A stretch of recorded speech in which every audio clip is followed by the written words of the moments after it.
हालात डॉक्टर सिद्दीकी साहब ने यहाँ पे हमारे बागवान बिरादरी की बात, डॉक्टर साहब, वकील साहब, ये हमारी कौम जितना देखने में भोली लगती उतनी भोली नहीं है। अब सब समझदार हो चुके हैं कि कोई बागवान बिरादरी के नाम पर उम्मीदवार खड़ा कर देगा और उस उम्मीदवार को बिरादरी के नाम पर वोट दिलाकर बीजेपी और शिवसेना को तक पहुंचाकर आरएसएस को मजबूत करने की कोशिश करेगा तो हमारे इस नांदेड़ की बागवान बिरादरी के लोग उनको साथ नहीं देंगे।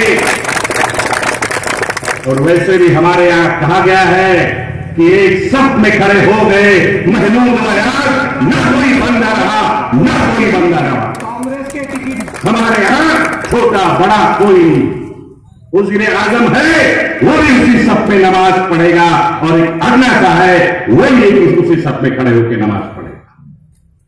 ये हमारे नजर में नहीं है, लेकिन चुनाव आता है तो सियासी मुफाद के लिए लोग इस तरह के हथकंडे अख्तियार करते।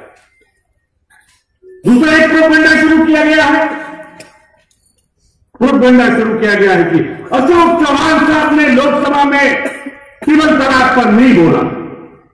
कैसे नहीं बोला? किसको मालूमात हासिल करना है?